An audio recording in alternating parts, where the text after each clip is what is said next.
Ever wonder what actually happens when you crack your knuckles? It's not your bones snapping, it's your joint fluid throwing a tiny tantrum.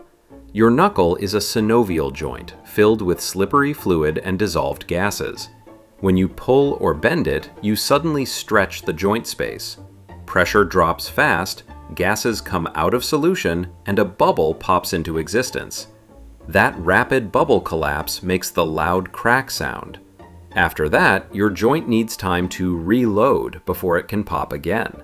And no, science hasn't shown it gives you arthritis. You're basically speed running tiny gas explosions in your fingers for fun.